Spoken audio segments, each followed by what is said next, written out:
ladies and gentlemen. Welcome to the Beautifully Broken podcast. My longtime friend and long-awaited guest. Never have I done an episode on sleep, so I've waited and I've waited and I've waited. For Mollie Eastman, Sleep is a Skill. Welcome. Oh, well, thank you so much for having me, and thanks for bearing with me over. I felt like I was definitely the problem in our scheduling for so long, so thanks. That's not true.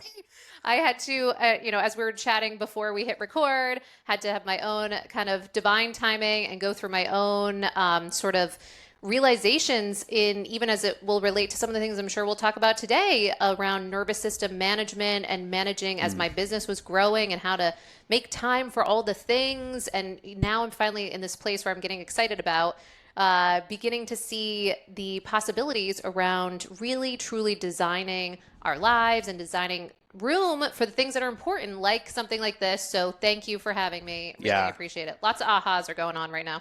I know. It's such a treat to have a guest live, A, and then to be in your home. Yes. There's an energy that's not caught on camera or Zoom or Riverside. Exactly. So you said my business. What is your business? Yes. Like if we bumped into each other in Whole Foods, what would you tell me? Oh, I love that. Okay. So, yes, my business is a company called Sleep is a Skill. And it's really both a belief and a mantra and a company. And it came and was born out of my own breakdown with my own sleep. And what that looked like was about a decade ago, just burning the candle at both ends, living in Manhattan. I know you can relate to what that looks like.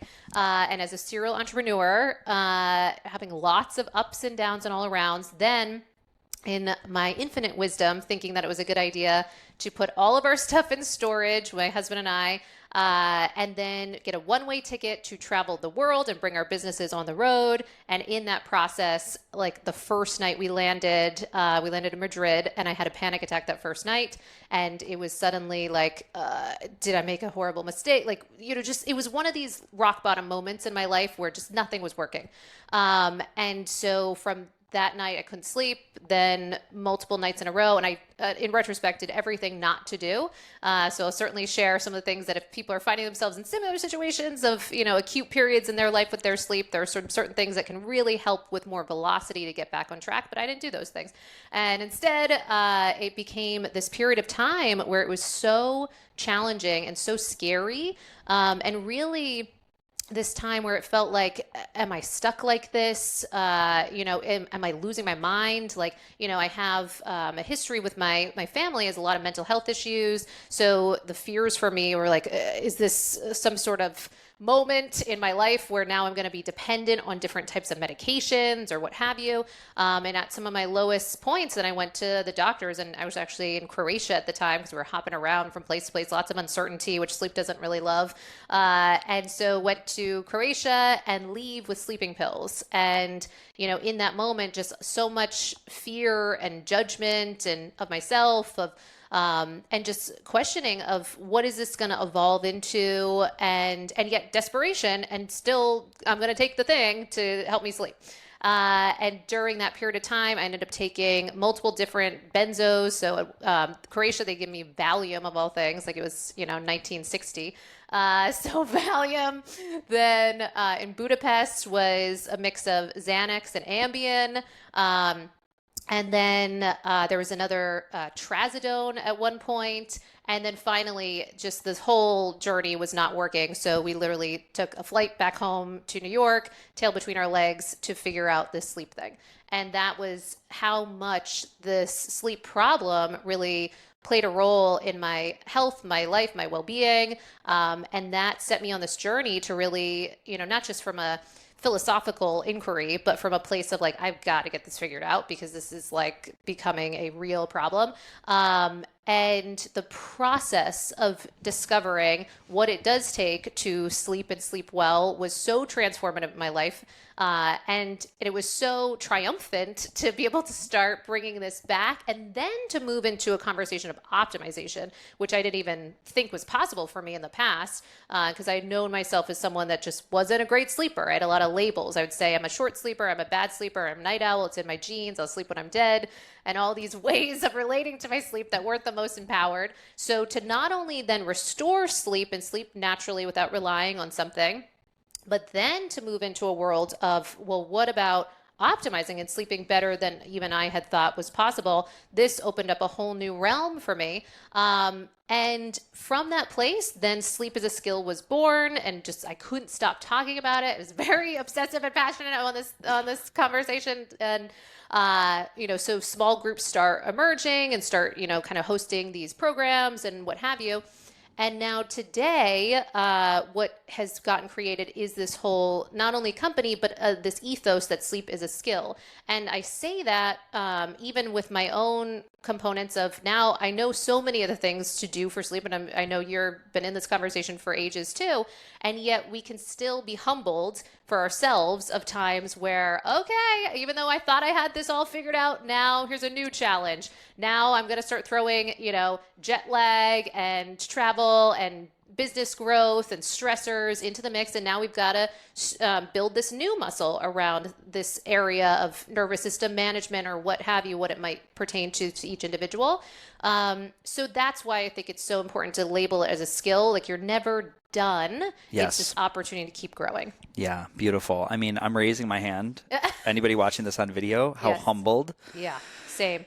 I had just had almost a year of just my sleep is amazing. Yeah. And I just 2 or 3 months ago, I did a solo podcast about how I lost the skill. Yeah. And you feel like a fraud. Yes. Because I'm supposed to know and do better. If you're supposed to know and do it, I'm really supposed to know and do better. So it was very confronting for me over this past year to have this period. I got COVID and then ended up doing these toxin panels and discovered all this mold and heavy metals like we were chatting about.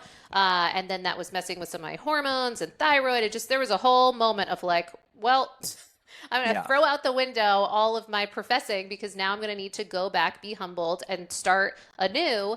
And I think there can be so much beauty that comes about from that. How about for you? Where are you at? 1,000,000%. I'm always, as painful as it is, and if anybody's listening to this episode and you're going through a period while you're not sleeping, like I want to say of all the stuff I've been through, it ties anything. Yeah. I mean, you feel like you're losing your mind, as you mentioned. Yes.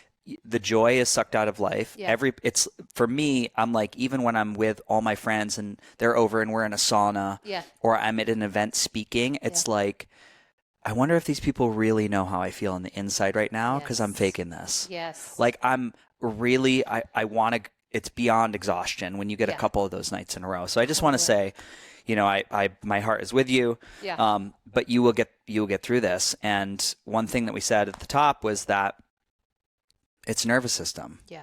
Like my nervous system is calling on the shots, whether it's going to allow sleep or not. Now, can things come in like a big piece of metal in the cog, like mold, like a hormone disruptor, like a relationship changing its status? Yes. We have all these things that can come in and like rock the ship, but that is to be human. So I find where I'm at today, to answer your question, is even being brought to my knees with this humility, I find really incredible clues there that I never would have discovered had I not been brought to that base layer of like sleep deprivation. Yes. And the big thing, it's like, it all comes back to nervous system. Yes. However we're going to do that. And we can't force nervous system. The first thing I did when I started, I'm like, well, let me try peptides and let me try more red light and let me try, I started to really go outside of myself for these external things that I were going to fix the sleep problem. I should have just grabbed a ticket. I should have gone to an island. Yeah. And I should have just stayed there for 2 weeks. Yeah. And just been near the water and the sunshine and eat. Yeah. And lay there. That's it.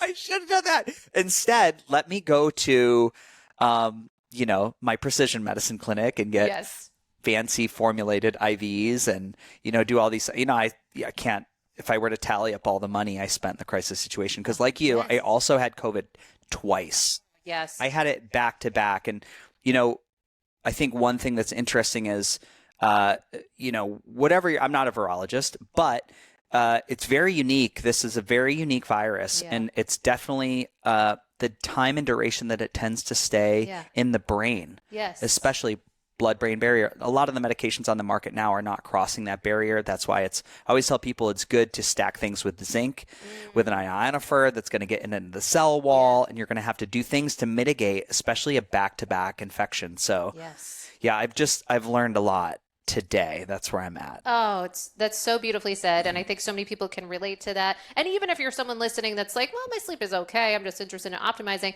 don't worry, we'll address that too. But I think for those of us that at some point, many of us will have some period of time where it really is becoming problematic or concerning or stressful or what have you. And I think what you're pointing to is so beautiful, because one of the things I say often is that sleep is a barometer of the workability of your life.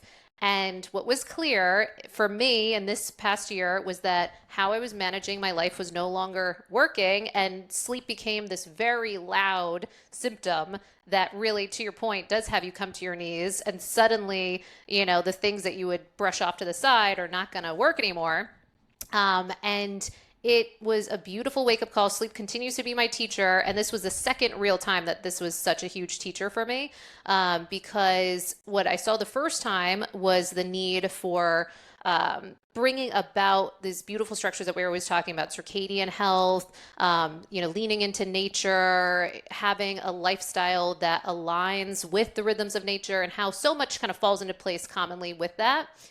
And I think what I saw, and that did a lot of the heavy lifting. But then this last time, what was so important was seeing that kind of what you were pointing to of the going outside, we're trying to like all these external things to fix and change. That is exactly what I started doing, because I have so many things at my disposal as well to, support sleep that are external. And finally, it was a beautiful kind of full circle to go within as well. And this was very new for me, because for so long, I would work with clients and it was very clear they're dealing with stress issues and what have you. And for them, breath work, meditation, yoga, all the things. But over here, I'm too busy for that. I got it. Yeah. And so finally I had to sort of, eat my words and start practicing what I preach, and really starting to go within and starting to do some of this work that I hadn't done. I know we were chatting about some of this really powerful stuff around, looking at past traumas. And, I grew up very low income in Maine, and a trailer, and lots of shame and welfare and all kinds of, background stuff of, not that that was the only piece, but just, it's like a flavor of some of the stuff that I've been suppressing or not dealing with. And then, today I'm about to be 40 going in March. And I think just a lot of big questions are up there. So I'm not, trying to make this a whole thing about me, but what I'm saying is instead for each and every one of us, what we find is that there are periods of life, like you said, like major life changes could come about, like, a relationship shift or a loss of a loved one or something happens. And there can just be times where sleep becomes the symptom. And what I'd like to underscore in this conversation too is the opportunities that can come from that, because I would be very frustrated and mad almost at sleep. And yet what I finally always get to see on the other side of this down the road is that it's the biggest blessing, because it has such major needles get to be moved. So, we can certainly talk about what some of those needles might look like for people. Yeah.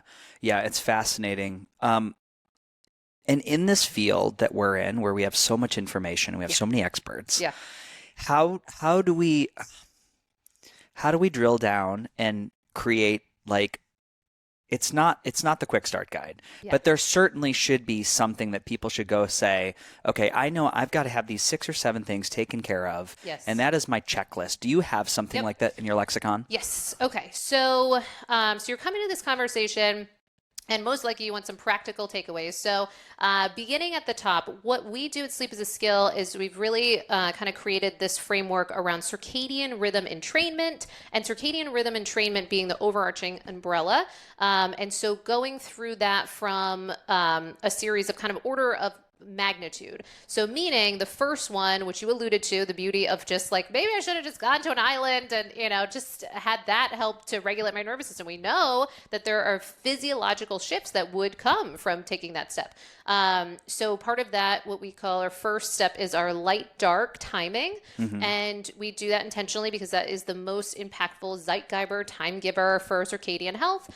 So we begin there, and how can we design our kind of circadian crafted day to facilitate that you're maximizing, that balance, that two-part system to your day wherever you might be on the globe. So we're minding that, and we're doing the work that we need to do to get brighter days and darker nights. And for most people, that might seem like an obvious piece, but often as we kind of audit our day from the moment you first wake up till the moment you go to bed, there's typically things that many of us are just doing or in our environment that we could tweak that can often make a measurable difference. So we start there. And then one of the next anchor habits underneath that is consistent wake timing. And I say wake timing intentionally because wake timing is something we can all control. And yet when we are dealing with issues with our sleep, to use myself as an example, what not to do, when I first went through this and I had no idea what I was doing, I was, jet lagged. And so I was even more upside down with my, kind of internal clock system. And so once I would finally fall asleep, I would say, oh, thank God. Okay, I'm going to sleep in super late.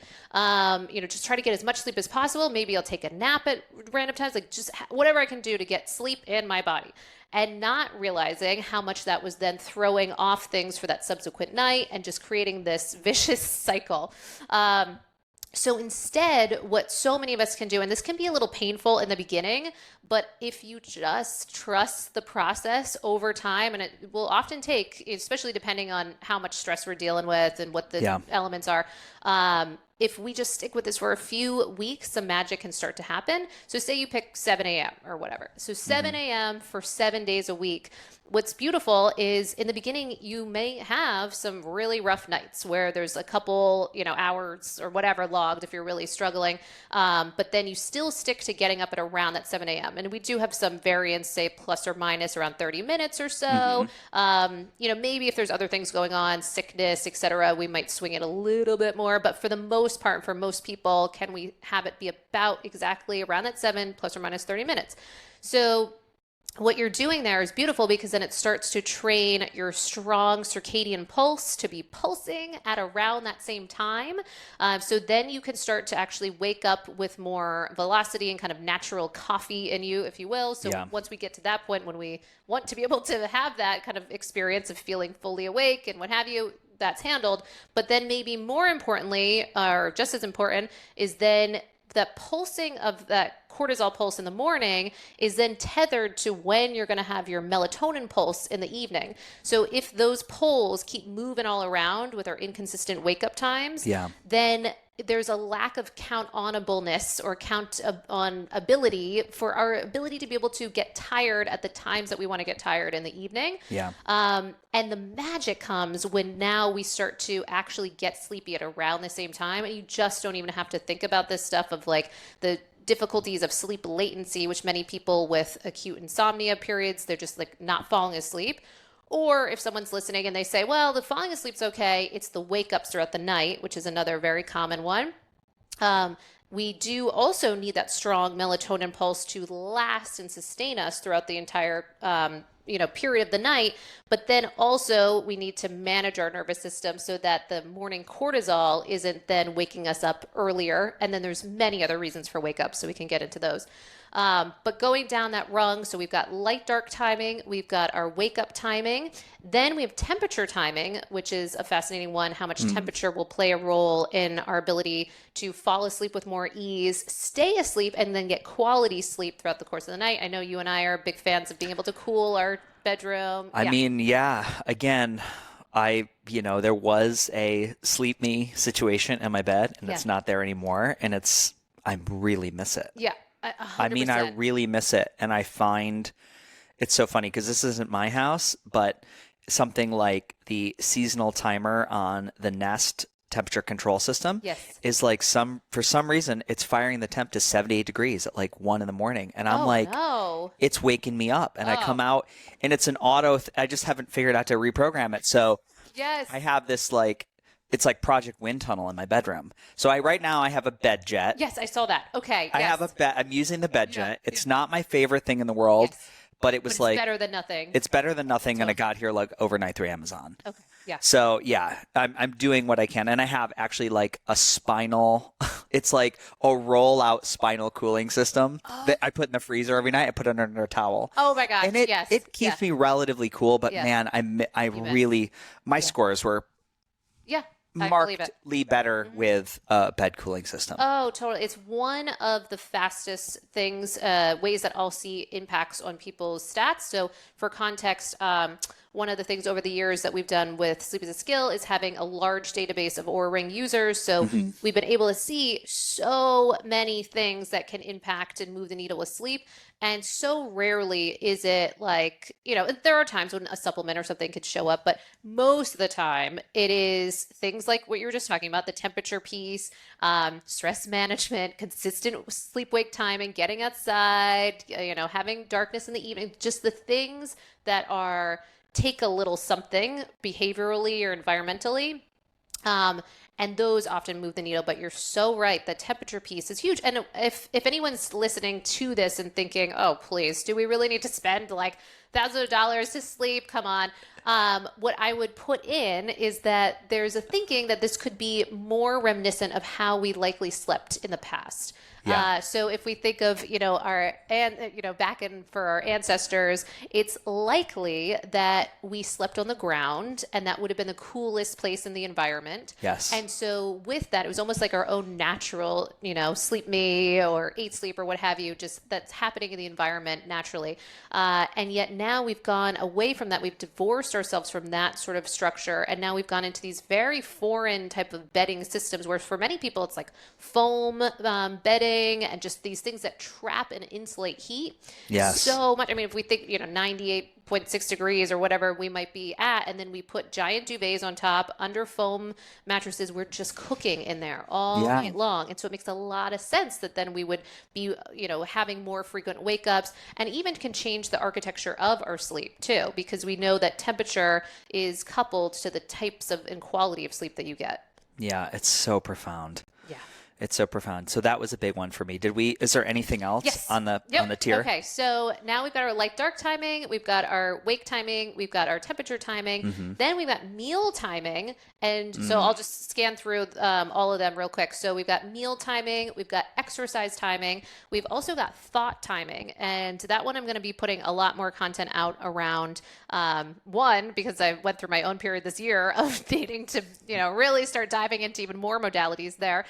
But two, because it is so crucial. Thought timing is looking at and understanding that one, our thoughts exist on a circadian rhythm, which is only kind of newer research that we're starting to understand there. For one thing to allude to exemplify this, there was a study called The Mind After Midnight, where what they discovered is that the types of thoughts we're having after midnight, or proverbial midnight for you, whatever your sleep-wake schedule is, your wee hours of the morning for each person, that those types of thoughts are very different than our daytime thoughts. So those types of thoughts tend to be more kind of black and white thinking, catastrophic thinking, anxiety-laced, and sadly have real-world consequences, because they did find that suicidality rates would seem to go up in those wee hours of the morning. And so people actually acting on these types of thoughts.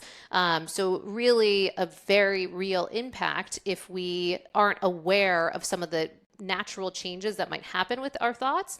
And then if we have some empowerment around knowing, okay, so there's likely some kind of flawed logic going on in certain windows of our nights, so that we can start to maybe create a personal contract with ourselves to not believe as much of what's going on with those thoughts, but to also then help facilitate an environment where we are ushering in certain types of thoughts, and then setting up a situation where we're not indulging or engaging in types of thoughts that would be problematic at the wrong time. So meaning my husband Blake, so out of New York, straight talking New Yorker.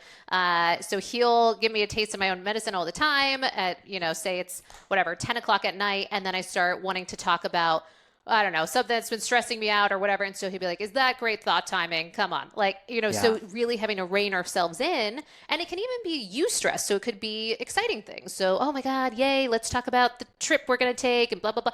But are those the types of thoughts we want to engage in at those times? Are those going to be wake promoting, or are they going to be down regulatory? So that looks at the thought timing piece. And I'll also say that for most traditional approaches to sleep, typically we do begin there for most people. So what the general golden kind of approach to sleep right now is supposed to be, if you go to your doctor and you say you're having trouble with your sleep, CBTI, cognitive behavioral therapy for insomnia, is supposed to be first line treatment. It doesn't always happen, but that is supposed to be where we begin. And that really is meaning to tackle with our thoughts a bit more. And there's other structures in place, but there is a psychological aspect to that piece. So that's huge. And it does really have high efficacy. So it's important to know about that. And then the last one is chronopharmacology, or the timing of our drugs and our drugs. Because you could do all these things if you're doing lines of Coke or something. Yeah. 10 p.m., then you're probably going to be in trouble.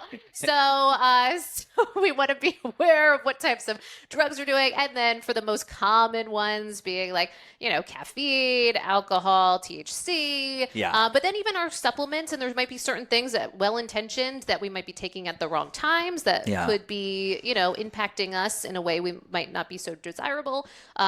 So that kind of gives you the general framework and overview. And for different people, there might be different ones that really stand out more than others. Maybe they're doing a lot of these things, but they're totally sedentary throughout most of the day. So the exercise timing is going to be key. But for most, as an example, but for most people, there's little tweaks that we can do in all of these categories that can really result in not only improving our sleep, but our life as a whole. Yeah. So profound. And I mean, I can see myself. I'm like, at certain times, I'm like climbing that ladder. Yeah. I'm like, oh, that's great. Oh, that sucks. Yeah. That sucks. Totally. It's funny. I have this list of things that I'm like, I know I have to commit to. Yeah. I say to myself that it's like conversations that involve a high emotionality can't happen at 9 or like 8 o'clock even. Like, because if I can't bring it to a resolve, I'll personally be ruminating. Like, I need those conversations to happen in the morning, midday. And that's been really, really helpful. Things like, for me, I get 1 cup of coffee. Yeah. And my 2 caveats. So I, like you, I went off coffee for a month, full month. Yep. In my lowest low of like not sleeping. Yeah. And I didn't, surprisingly enough, it was not a catalyst. I'm sure it helped move the needle. Yeah. But what I noticed is that I was starting my day with caffeine. I was getting up and I was like, God, I need a kick in the pants. Yes. Yeah. I would go over to the mocha pot, start brewing. And what happened from that sleep interruption is that I basically now delay caffeine. I allow my body to be up.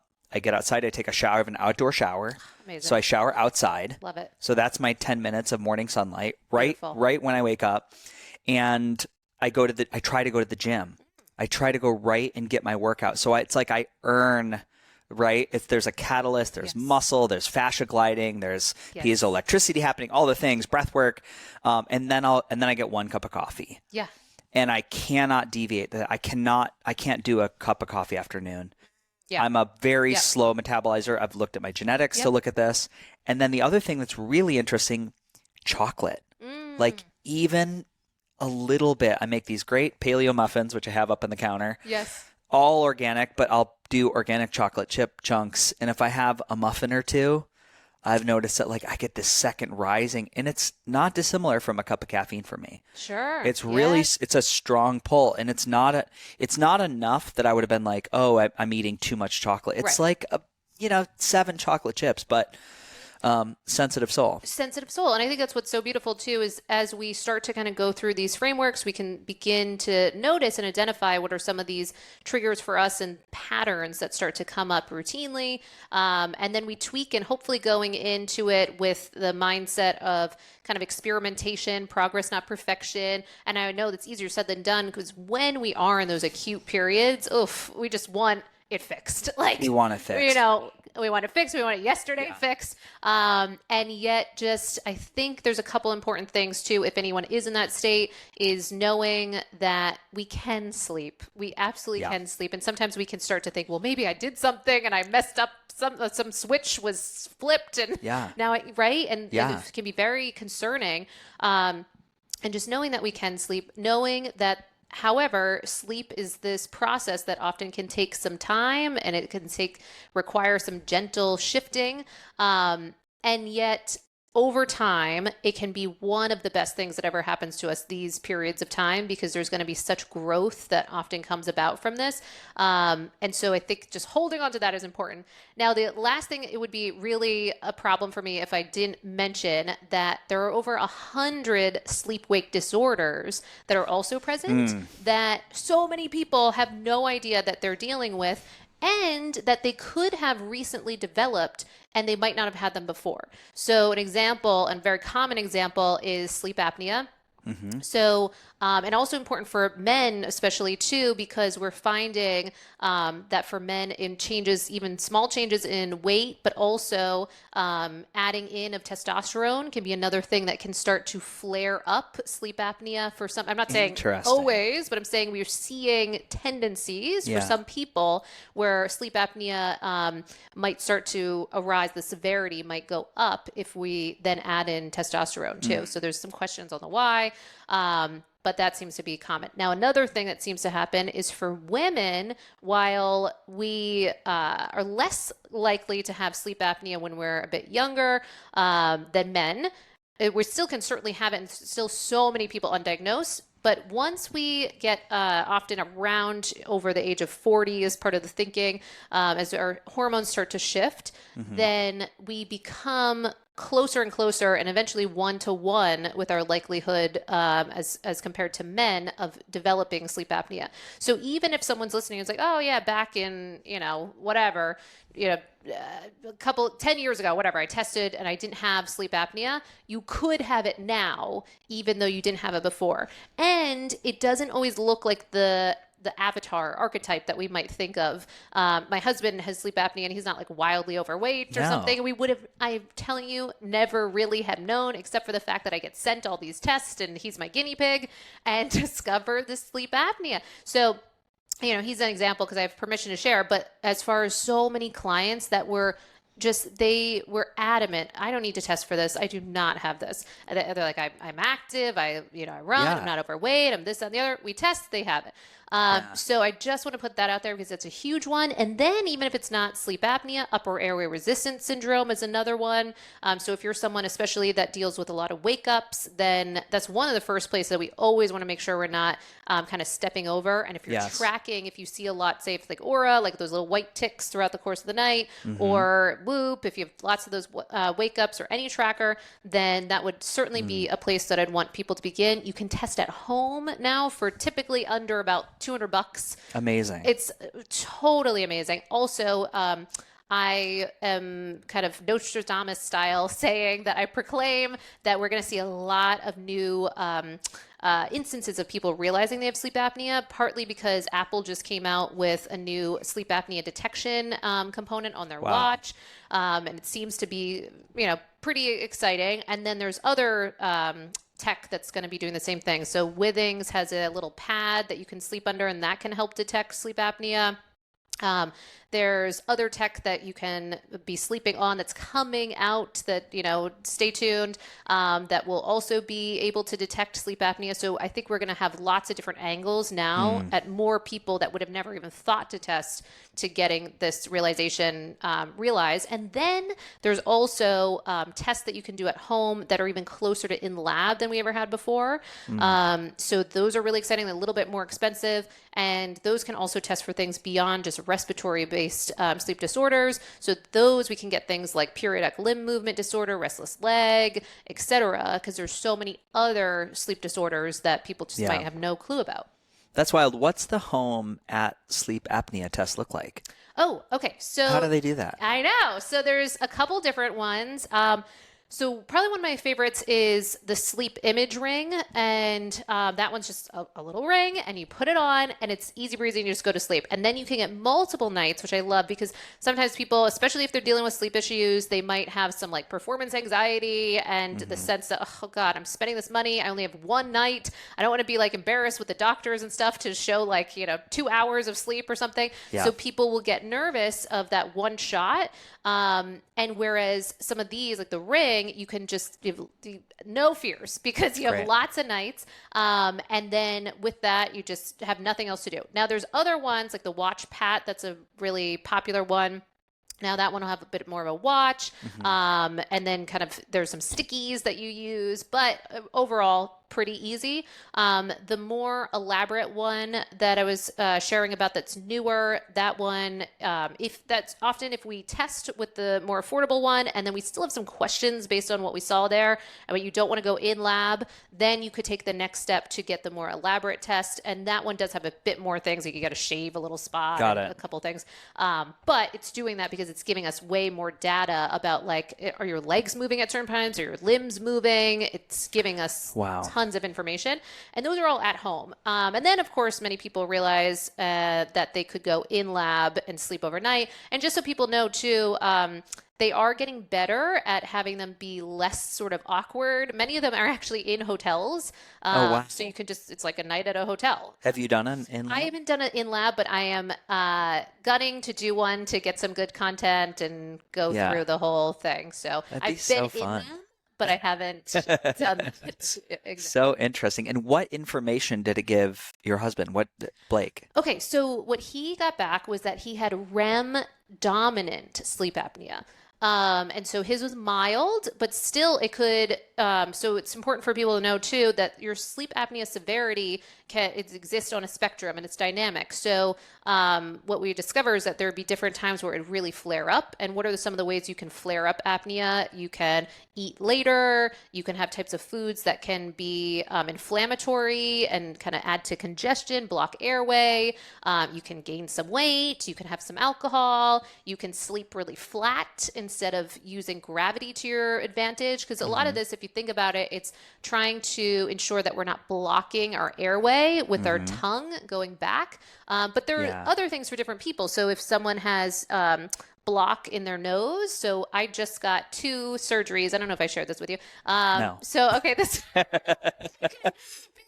this has been game changing. This has been one of the fastest changes to both respiratory rate for me and HRV. Was just in September 30th, I flew to LA for one day and then got a tongue tie release, and then got this thing called Vivere, which is amazing. I think so many people should do this, and I'm not affiliated. It's like a medical procedure, so I can't even be affiliated. But all it is, takes about 20 minutes. And so you use radio frequency, goes in your nose, and then it literally kind of like burns part of the inside of your nose, expands it. I had a deviated septum that I didn't even realize about for so long. And yet I knew that I would kind of breathe in certain ways and there'd be like this collapsing. And I used intake, which I think I saw you have intake, right? I have a trial one over there. Yeah. Okay. So I was using those and all the things, whereas now it's been amazing. It's overnight, my respiratory rate dropped about 1.5 breaths per minute. So it just nosedived, which was amazing. I've also experienced like less anxiety throughout the course of the day. Of course, you're actually oxygenated. breathing. I mean, imagine. And then with the tongue tie release too, that's also been amazing too, because I was more clenching and poor vagus nerve was like, just dealing with all of that. And both of those can impact sleep. And those are just 2 examples of things that might be out of, kind of a blind spot for people, that each one took about 20 minutes. So 20 minutes for the nose, even less for the tongue tie. And you had to go to LA to do that, the radio frequency? So you totally do not have to go to LA. Okay. I only went to LA because, so the Breathe Institute is there. Dr. Zaghi is the GOAT as far as tongue ties, background at Harvard, Stanford, UCLA, a part of, last I knew, 90 something papers that he's been a part of, around understanding some of the impacts around tongue tie and anatomy on how you're able to breathe. So I did go to him for that process, and he's amazing. And then while I was doing the tongue tie, it was like, okay, I've been wanting to do the Vivere, so let me just do both at once. Great. Yeah. And incredible. I highly recommend people check this Yeah. out. The way that you see if you're a candidate is called the coddle maneuver, and you literally press here and kind of expand and pull back and see if you can breathe better. So much better. Okay, well, you should probably do it. Oh, my deviated septum is out of control. I mean, even from a little kid, they wanted to fix it, and I just haven't done it. If you want like moral support or whatever, I can come with it. Like yeah. it is. I am I can't even believe it. Yeah. And I'm really just feeling. I just didn't want to get a nose job. Yeah, exactly. Yeah. Yeah. So for this, like a lunchtime procedure, really, I want more people to know about it because I just can't get over how different I feel. And, I was sharing that I've been doing all these, yoga classes, whatever. And I'm seeing that even the ohms, I used to be one of the first people out of breath. And people, I'm like, how are people going this long? Like, what's going on? Yeah. Now I can ohm until the end. That's probably not a good reason to get this done, but it just exemplifies how much of I just didn't know what I didn't know, and to experience that. And that's a really fairly affordable as far as surgeries are concerned. This is around $2,000 each in most states, and often what I've heard can be covered by insurance for many people. Yeah. So highly recommend checking out these so things. Cool. But it all goes back to this fact that there can be things that people might have no clue about that could be really, really messing with their sleep results. And if we think that maybe our primary care doctor might spot these red flags, unfortunately, right now, it's unlikely because the average doctor has around 2 hours of training, even out of Harvard Med, in sleep. And it's unfortunate considering it's something we do a third of our lives. On average, 26 years are spent asleep. If you're doing your New Year's resolutions or something, 4 months out of the year are going to be spent asleep. So if we're not doing it well, it's going to impact so many areas. So I think that behooves us to learn more of these elements. And once we get some of this heavy lifting done, then we get to just reap the benefits for years to come. Yeah. So profound. I have so many ideas spinning off my head. I'm like, I got to do this. Oh, yes. Okay, perfect. I mean, what did your respiratory rate go down to? Okay, so I was stressed. So I was in like 14.3 or so, 14.5 at different points, what have you. So now it's been down to at its lowest 12.8, 12.9. Wow. That's great. I mean, overnight. And then overnight, my HRV went up to over 100, which for me is higher than I normally am getting. So that was for multiple nights in a row. Then I did go into luteal, so it came down a little bit, but TMI. But then it's still been markedly higher than it had been before. So that was a big deal. So amazing. Right? What a win. And so back to Blake. Yeah. Oh, sorry. Exactly. Back to Blake. But did he have to wear like a mask at night and have a machine? No. Okay. So in case anyone's listening and saying, ugh, the sleep apnea topic, move on. Like, I'm not going to wear the Darth Vader mask or whatever. So just skip it. Please don't do that. This can be so life-changing if people discover this. So what I want people to know is that there are so many new treatments that we didn't have ages ago. And so two of the ones that he did, to use him as an example, Excite OSA, which is like a TENS unit for your tongue. It's the only daytime treatment. And I actually have been using that for my tongue tie release to build up my tongue tie muscles now that it's not, glued down to the bottom of my, mouth, then I'm able to move it more. So I need to build the muscles. And so you can use this and it just kind of clamps onto your tongue and you can be doing emails, you can do whatever you want. Wow. And then 20 minutes a day you do it around like 45-ish days. But then after it moved to like a maintenance period. And so it's just a few times a week. Right. So for many people, that can be enough for a mild sleep apnea. But if that's not enough, it might be in conjunction. So you might do that along with oral appliances, which is another big one. So getting outfitted. Actually, here in Austin, Sleep Better Austin is a great spot that they can help get a mold and get you, kind of great oral appliances that then you just put that in and go to sleep. And it's moving your jaw forward a bit so that it's opening up your airway and helping so that the tongue isn't falling back.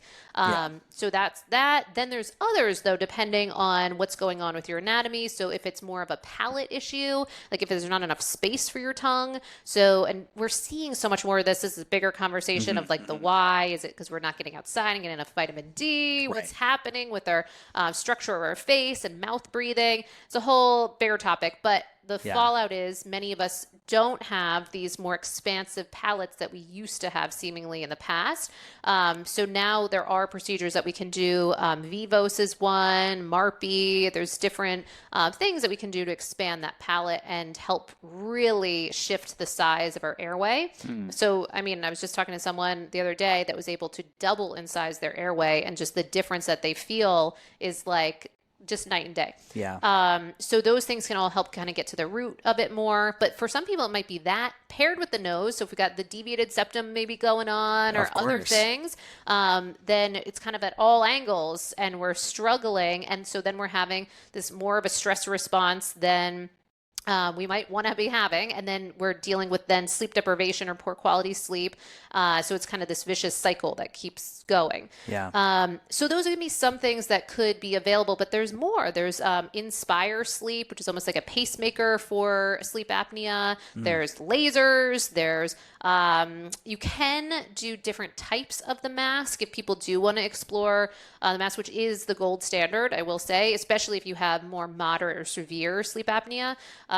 But there's things that you can use that can almost use like magnets on your nose instead of, if you might think of a huge mask and you're all feeling claustrophobic or whatever, there's magnets that can be used, like Bleep Sleep is the name of one, which will just clip right onto the nose and then you're more freed up throughout the night. So the big goal here is I would like to see a future where we have more of a bit of a sleep concierge system going on, where we have airway trained dentists, so they can help be more of the gatekeepers and they can help spot certain signs, that we would see ENTs really at the helm. So then they could say, oh, but yes, use that oral appliance, but don't forget about the nose with the blockage that we have going on. Yeah. So we're treating all of these things. And then of course, sleep doctors as well. So we've got like a team so that nothing's being left, unhandled. Yeah, it's so important. And this is just, again, primary care is not going to deal with any of this. Yes. We're going to treat, palliate. Yeah, exactly. So I think that's a really good thing. What about, I want to just touch on supplementation. Because that's a big thing, right? Yeah. We're in the realm of human optimization, especially this camp. People listen to the show. Yeah. I mean, listen, I definitely have my stack.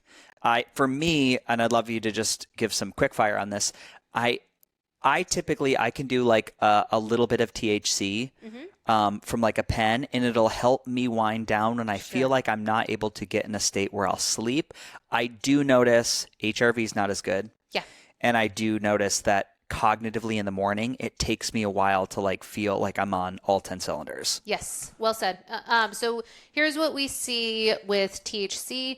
And I do think can be a real spectrum for this. There can be times where it's so important for us to know about these tools because it can be really effective, say if we're dealing with pain, cancers, Right. et cetera. To have that at our disposal could be absolutely a better choice than certain other pain medications. And there might be times where you would still prefer a little bit of that sleep over like a whole night of very little sleep, depending on what's going on for you. So there are times where it could be useful. And yet our concerns with THC are that, one, exactly what you said, we often do tend to see heart rate go up a bit, respiratory rate go up a bit, temperature go up a bit, heart rate go up, the HRV piece go down, and then REM being often impacted with THC. And so the thinking is that might be part of why we're often having that kind of sleep inertia in the morning that's more augmented. So all of us will have some form of sleep inertia because it just makes sense. We're going from this whole altered reality of dreaming and whatever we're doing in the sleep state to being awake. And so it makes sense that, that's never probably the best time to send an important email or go on social and start commenting on things or whatever, because you're still kind of in this twilighty phase. So everyone goes through some form of that. But if we're sleep deprived or get undiagnosed or untreated sleep disorders, et cetera, we might really have more trouble and more zombie-like feeling. And if we aren't getting sufficient REM the night before, which you can almost think of as like your inner therapist, or Yes. that piece that's really helping to support our emotional regulation, part of that energy system, etc., it does line up with exactly your experience, that you'd feel like that the next morning, because it just wasn't as maybe optimal of sleep as possible. But people get confused, or there are questions around this, because some people will see, well, when I take THC, I'm falling asleep so much faster and I'm sleeping longer. For some people, like sleep duration improves. Yep. So it can get layered. Now, I think trackers can help with this, because the trackers can get more nuanced in showing, oh, actually, it looks like my nervous system was struggling to recover, though, with all that sleep. So yeah, interesting. But I do think there's something to be said too for the dosage, and I do think there's a lot of promise and more intrigue and excitement around CBD and CBN for sleep, and then maybe playing with the ratio of like a small amount of THC. Could that be helpful for people? And maybe Delta 9 and different things for anxiety. Right. So I think it's just useful to have at different points depending on what's going on for us. So like for me, maybe if I have a long haul flight or something that I'm going to be gearing up for, that might be helpful for me if I have to go to bed at certain much earlier times, or just things that really throw you off, or you're very jet lagged. It can kind of just help to getting things back on track. Mm-hmm. But it is a slippery slope for many, because then once we see that, oh, this is this thing that can help me, that every night's important. So suddenly, you might find yourself a little kind of addicted. But also you might find one important thing to know is that rebound insomnia can often come about when we get off of THC, if we've been using it a lot. And then also rebound REM can come about. So if you have been suppressing your REM, then lots of REM tends to come about. And this can be concerning for a lot of people, because they might have very vivid dreams, and the dreams now might be waking them up and stressing them out. But it is important to know that that will pass over time. So just if you can bear with it for a little bit, that kind of tsunami of dreams that were blocked for a while are now going to come out, but it will go back to homeostasis. What about now? Melatonin is a huge can of worms. And I've done everything. Most of my wellness duration being in some area of the know, I've said I shouldn't be taking this like innate hormone that's already inside me. I should be complementing its production.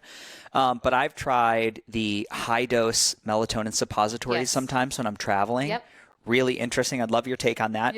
And then even like some of the like the Mitozen, John Laurence has like a high dose melatonin, 200 milligram troches. I know. Which in this last interruption of sleep, I happened into a store and they happened to carry Mitozen. Really? I was like, oh, wow. I think it was Alive and Well. Oh, yeah. That makes sense. I grabbed some from Alive and Well, and I was like, the first couple nights, I was like groggy in the morning.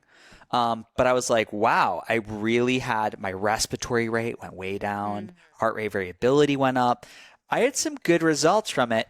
And then clearly, like 2 weeks in, it wasn't fixing the problem. Which was nervous system. Exactly. Again, I believe I've drawn my working theory to nervous system. What are your thoughts on the high dose melatonin?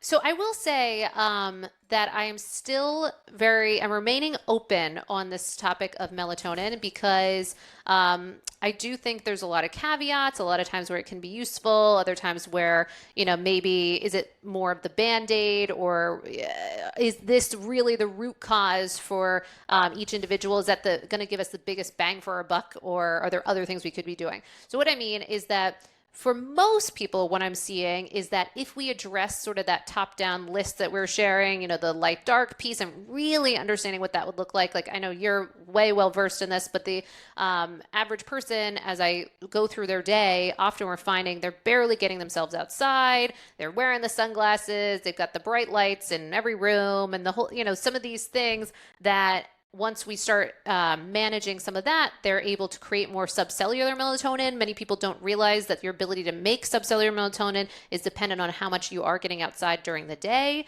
And we used to only think that it was more brain-based production of melatonin, not realizing that this is a full body experience and that's created within the mitochondria. So these are all new kind of developments. And so once we start teaching people that the light outside is going to support your ability to make melatonin at night, that can be a real game changer, because most people think of melatonin as the hormone of darkness, which it is, but it needs that fuel from the day. So it's very confusing. It's all a Chinese cookie.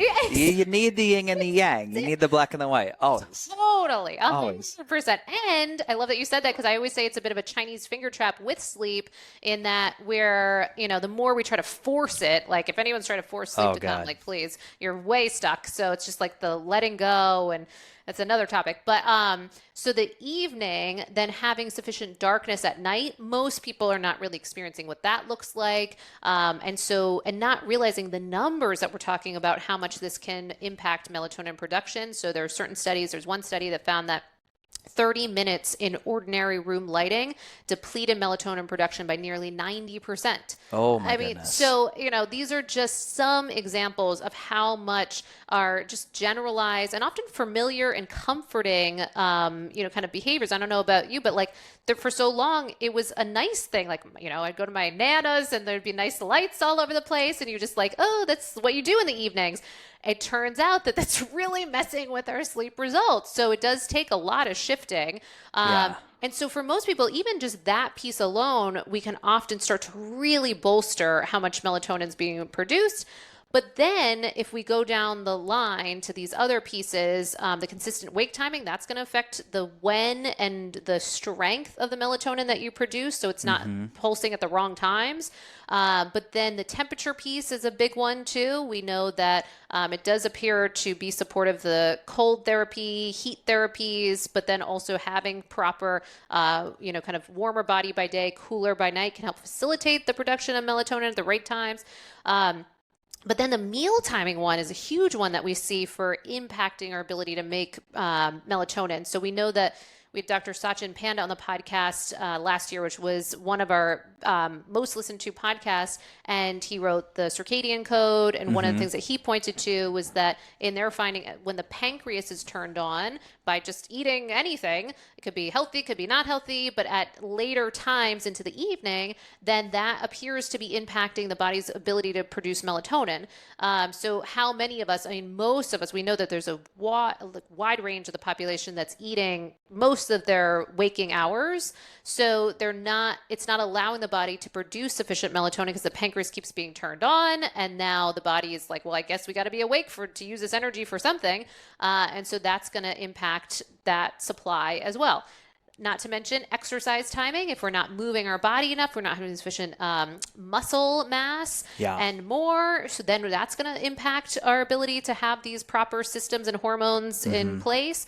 The thought timing piece, if you have cortisol going up into the evening, which delayed cortisol pulse is a signature of often insomnia. So many people are actually getting stressed exactly at the time that they need to go to bed. And that can be problematic. But melatonin and cortisol are like connected, but they're not like best friends. They don't like to play together, and they don't play together very well. So if cortisol is pulsing, then melatonin is going to be impacted. And then lastly, if we have that chronopharmacology piece, and there's certain drugs that we might be taking that are kind of keeping us up at the wrong times, then that could also impact that. So I say all that because often I find that most people I'm talking to, there's little levers that we're pulling with all of those that our innate production of melatonin can return to be supportive of our goals with sleep. Now, there are exceptions, and there's certainly situations in our modern lifestyle with lots of travel and long haul jet lag. We do see efficacy for utilizing melatonin during those times. We do see efficacy for if you've moved around your sleep-wake schedule all over the place. You were doing what I was doing and doing the wrong thing. You're sleeping late and whatever. Melatonin can be helpful to kind of move things back, and so you can have it triggering at the right times for sufficient or night after night at the times that you want them to be firing. So Yeah. you could utilize that. And then there are cases where people talk about cancer and high dose melatonin, certainly viral load. We saw melatonin become more in vogue during COVID. So I think there's a lot of excitement or interest around that. I do think we need more research. So I'm not fully throwing that out, but just my biggest message is that I think most people have no idea how much these other behavioral and environmental pieces could really move the needle. Yeah. I'm going to give you, I've never done this before. Okay. We're almost in an hour. Okay. I have to go to the bathroom. Okay. But I'm going to pitch you a question. Okay, great. And you're just going to say it to the camera. Oh, perfect. And we're not going to interrupt the podcast. Although I could have you ever listened to Rogan? He's like, I got to pee. And then it's like, psh. So we were saying they keep the pee break announcement in the podcast. Amazing. Which I sort of love. I love that. So do you still watch TV? Yes. Okay. So give me lay out the scene, if you will, while I take my bathroom break. Yes, totally. Lay out the scene, if you will. How do you watch Netflix at night, given the lux? The lux is the unit of energy that comes off a TV at night. How do you do that and incorporate it into your life without disrupting melatonin production and impacting sleep? Go. Okay, great. All right. So for anyone listening that also is like me and wants to be able to watch TV at night, what do you do? Okay. What we want to do is blue blockers are going to be supportive of at least blocking some of that light. Proximity is going to be important too. So ideally you're not sitting right in front of the TV like it's, that old movie Poltergeist or something. We don't want to be staring into the TV. We want a little distance. But then I'll also say if you do want to get next level, there is a company that will even make entire covers for your TV that are custom made based on whatever size your TV is. And they do have different gradients. I believe they still offer this of the intensity by which it will block out the blue. Now, I will say this might not be a fan favorite for everyone. Maybe not everyone under your, the same roof wants to have your TV totally red screened or amber screened. But if maybe you live alone or you can get everyone on board, that could be an option that you could bring in, especially if you are watching a lot of TV or you're going to be closer to that TV that is available. So the company, I know it's under, at least on Instagram, if you search "We All Know Nothing," you can find that one. But also what I would say too is the more distance you can get, like the way you have it set up here, thankfully we've got lots of distance. So it's not like you're bathing in that light. So that's helpful.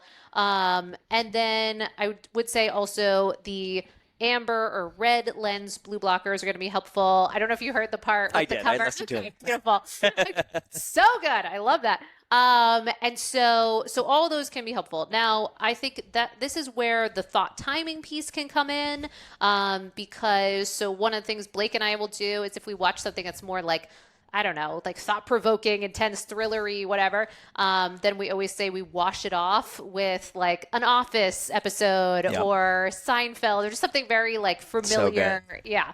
That's just puts you into a nice state, all is well, kind of brings you back. I think those things are just so important because we might not realize, especially if we're in a bit of denial, which I can say I was during the period when I was leading up to my kind of burnout. I didn't quite realize the state of my nervous system and thought I was fine. And so you might be someone that says, oh, I'm bigger than that. I'm not going to be impacted. You're probably going to be impacted. Like your nervous system just wants to feel good, especially at in that time leading up to bed. So just being mindful, especially in those key kind of, 2 to at least 1 hour before bed, having really just mindful, safe, familiar. We had a sleep doctor who worked with the Olympics, with different participants in the Olympic Games. And one of his recommendations was a lack of novelty in the evenings is partly what we're looking to achieve, particularly in that 1 to 2 hours before bed. So meaning that's probably not the time to start a new Netflix series and it's all new and exciting and glittery that gets your mind going. Probably not the time. And so instead, could we just get something very just banal, familiar, light, not going to be too activating? I love that. Yeah. Yeah, I love the Tim Ferriss used to talk about this. He used to say episodics. Yeah. Short episodics, 30-minute Yes. story comes to a close. Your brain isn't trying to tie together additional storylines. Exactly. That's Yes. been helpful for me. My nemesis was The Boys on Amazon Prime. I never watched that, but I heard great things. Oh my God. Yeah? It's so intense. Okay. Yeah. It's so dark Yes. and amazing. Oh my God. And funny. Totally. If anybody hasn't watched The Boys yet, it might be too much for some people, but man, it's a great commentary on the ridiculous of just the nonpartisan politics in the U.S. They do it through superheroes, so it's like just far enough away that you can like kind of giggle at it. You're like, Yes. that's us. Exactly. Oh wow. Okay, maybe I'll have to watch that. Oh my God, it's so good. Anyways, so my heart rate would be like Oh, 89. Yeah. I mean, sitting on the couch. Yeah. It's just crazy. I understand. So- Well, no, I know. The worst one. My husband and I have been obsessed with From. I don't know if you've heard of this movie or series. It's so good, so thought provoking. From the same creators of Lost. If you ever watched Lost a million years ago, and it's just like these thought exercises and and it truly there has been times that it has showed up. I wake up at 3 a.m. and now I'm trying to still figure it out. So, you have to be thoughtful about these things. So what we've now done is we've moved it now to early afternoon for any of these. Oh, it's so amazing. Yeah, so exactly. good. That's so good. Yeah, that's a common one. So if somebody hears this episode and they're like, my God, I know there's more I could get from life. The other thing that's come up for me just having this conversation is like, and again, having a beautiful, beautiful night's sleep. Maybe we'll do some B-roll content. We'll look at my scores. Because my camera, my phone right now is our camera on Riverside. I love it. So we'll see what scores look like. But, on my good nights, it's so interesting, Molly, because like even on the nights where I'm like, I'm not sleeping, I'm in bed for 9.5 hours. Yeah. I'm still getting a sleep score of 90. Yeah. But man, it's like lucid. I'm laying there and I'm like, I ain't asleep. Okay. But the tracker is telling me, Yes. even so when I say my sleep has been wrecked for 2 months, from a tracker, if you looked at it and you weren't educated, you'd be like, what are you talking about? Yeah. I get it fully. Sometimes even, and through some of these things we've been doing, like I'm like 10:30, 7 o'clock. Yeah. Like that's my window. Yes. And I use BioStrap. I have the clinical grade one now that, great. Gives me some different metrics. So I've been doing all these things, and I have the blue blockers on, and I've lost my reds. I've lost my ambers. So I got to go out and buy ambers, right? Totally, yeah. So there's little things that I'm jumping in on. Yeah. But the way I feel is I feel like I didn't sleep an hour sometimes, and it hurt. Like I have a headache. I don't get headaches normally. Yes. It just hurt. Okay. So there's something called paradoxical insomnia that is, I think, can be helpful for people to know about.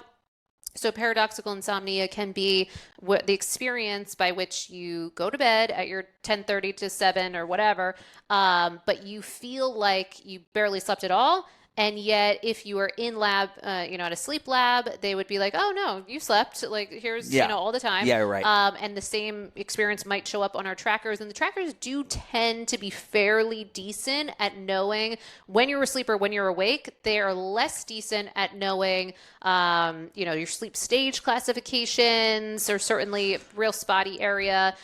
Getting better, but still not the best. So the thinking is that many of them are closer to around 90% accuracy for asleep or awake. Yeah. But to your point, so there certainly there's fallibility for sure. But paradoxical insomnia can be really concerning for people because it can feel like, no, I just was laying there this whole time. And so, and they can have, it's not to say that that's all in their head or something, because there's certainly the quality of their sleep might be really light or different than what they're used to in the past. And so often what our understanding of that does tend to go back to this nervous system piece of, it's almost like if we're not feeling safe or all is well, then it makes a lot of sense that, we would be designed to kind of sleep with one eye open, if you will, or kind of just not being able to fully get to those deep, deep restorative levels, allowing the body, so the heart rate to really, really drop and get into those really periods of delta sleep. It's just not going to happen in that same way commonly for people. And that's where we can feel in that real messed up state. But I think it can be important for people to know that it's likely that you are getting more sleep than you realize. So if you can just have that at the back of your head to kind of like calm your nerves, I think that can be important. And to know that it's not a life sentence, because I don't know about you, but for me, when I go into those periods of time, I can just forget it all and think, oh no, am I stuck like this? Is this my new reality? This is horrible. And knowing that this can just be a period of time where there's a great book called Heal Your Nervous System, where they do color coding for your nervous system, where it's red, yellow, green, blue, and then there's like a purple fringe one. But if you're in your red and yellow too commonly, the thinking is that this is where some of these processes start to go awry and kind of spin, out of control, and sleep gets impacted and other things. So then it becomes almost like a mathematical game of like, okay, how can I up more of the time that I'm spending in the green and the blue zone? What do I need to do to set that up for myself? And that can help the ratio to bring us back to homeostasis. Yeah, 100%. 100%. I didn't say this, but I had done a little solo podcast, just about a little transparency podcast about, hey, it's like this last 2 months have sucked, a couple times, COVID, da. One of the most profound things for my mental state was to stop looking at my tracking data until I basically negotiated. I'm like, okay, noon to 2. Yes. I've done enough of the day where I'm like, well, whatever the score is, I made it this far. Yes. I'm okay. And so I would delay the time. And it was magical. I mean, 40 to 50% of the nervous system bucket, like residual stress about me worrying how I was going to make through the day, was gone. Just with that little shift. Freddie, I'm in the midst of this radical change for me, because I've been tracking, because I think we've both been tracker people for a very long period of time. I even had the Zeo back in like 2011 that was, the brain-based one that was like ahead of its time. And, so many, many years, always tracking in some way, shape, or form. This last quarter is the first time that I'm not right now. I do still get 8 sleep, does give me my information. That's why I know, but the respiratory rate, whatever. But even it's still not to the level that like Aura or Whoop or BioStrap or some of these others might give me. And I'm doing this now intentionally because I shared it in my newsletter, and I'm also I'm writing a book for sleep optimization. Yay. And so one of the things I want to put in there is around data vacations and the importance for some of us at certain times to really give ourselves space to get to know our bodies as well, to intuitively sense how did I sleep, to not get into that kind of, hamster wheel. That's what it is. Of, just really mulling over those numbers and making meaning of it. I think there can be really value for stretches of time in having a break from some of that. Yeah. But I also don't want to make it wrong too, because I think it's so valuable. We can pattern spot, we can spot trends in ourselves. We can see when we're starting to go into more stress states. We can have signs and red flags for things like sleep disorders, or things that are just not agreeing with us. So I think there's a lot of self-development that can come from these trackers, but I do believe there are times when it might not be serving us in the same way. So it can be dynamic. Yeah, 100%. The last thing I want to touch on is you had mentioned you had done some diagnostic work with Vibrant Labs to look at environmental toxicants, mycotoxins. What exactly did you do from Vibrant? Because this audience knows that panel very well. Yes. Okay. So I finally did with Vibrant Wellness the Total Tox panel. And so then I had a number of molds and metals that came back. So now I'm on a cell core protocol that is really more aggressive at this point. So I've got lots of binders, lots going on from the para 1s, para 2s, all kinds of detoxing is now going on for the past bunch of months. It started in the summer. And I am very excited about this because at the same time, I got that Vibrant Wellness Total Toxin panel and lots of blood work done, and to see some of the differences now, because I just got a more updated one of my blood work about a month ago or so, and going to be gearing up to get another set. But it was exciting because now my hormones are starting to come back around, thyroid's starting to restore. Restore. So it Good. really is showing the impact of addressing this at so many angles. So dealing with the detox piece, also nervous system management. I mean, I'm making it my job to really it's so much has been cut for some of the things that I just thought were so important. I was living in this reactive zone of like, I got to answer every email and it's not happening anymore. It's just not happening anymore, which is so great. And I think, I can be stubborn. I think I had to go through it all, you're on your knees, and then finally you get the power of that. So good. So good. Yeah, that's and do you do any lymphatic drainage? Not a ton. I think that needs to be another area. I only mention that because with a binding, the idea of a covalent bond formed with a toxicant, it still needs to go through an organ of elimination. So we have our primary emunctories like large intestine, like skin, like lungs. It needs to leave the body. And so if those drainage pathways are compromised, be it scar tissue, be it whatever, a lifetime of overburdening. It's like the toilet in your house has been on quarter drainage for 25 years. Yes. And that's very common with people. So opening up those drainage pathways, sometimes one session for people.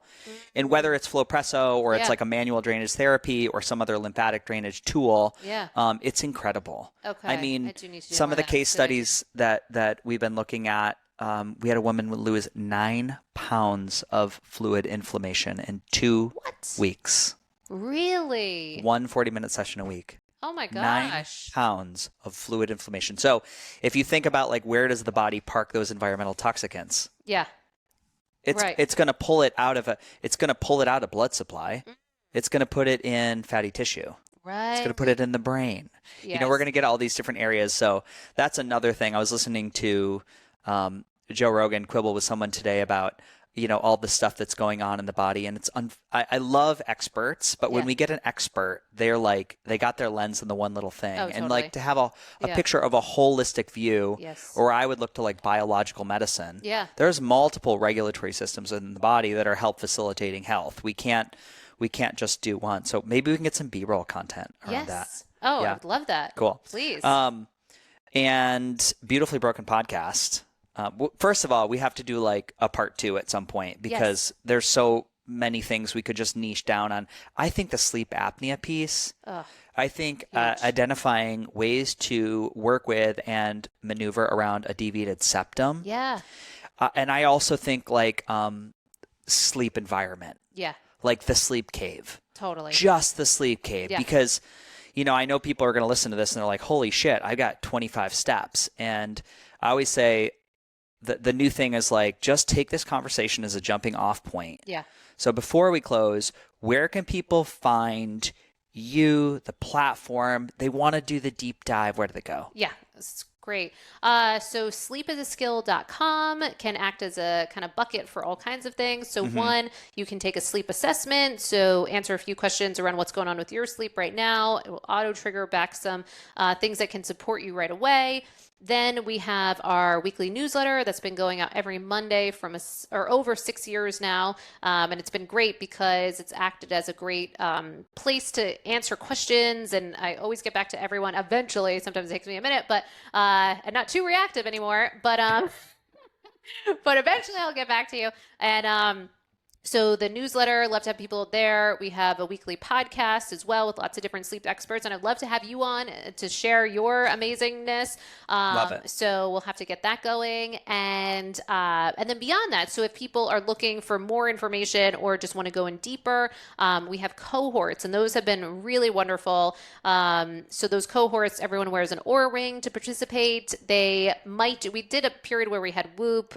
We played with BioStrap. There's been different times, but I will say our whole dashboard is using Oura Ring, so we're able to, as a group, see how the group is progressing. So that's been really cool. Cool. So it's really fun, and so that's an 8-week-long period of time, and we dive into all of those features that we're mentioning, kind of top down, and have people really bring those in. But then we have live calls to get everyone's questions answered in their small groups. So then we get lots of kind of one-on-one time.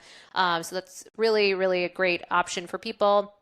And then we have one-on-one options, and those come with blood work, with sleep tests, so that we can really take things to the next level, ensure that we're not stepping over any sleep disorders. If we have sleep disorders coming back, which so commonly they do, then we're treating those along the way. But then also seeing, are there other things at play, whether it's mold, whether it's hormonal issues, thyroid, etc., that could be playing a role in our sleep results. So taking action there.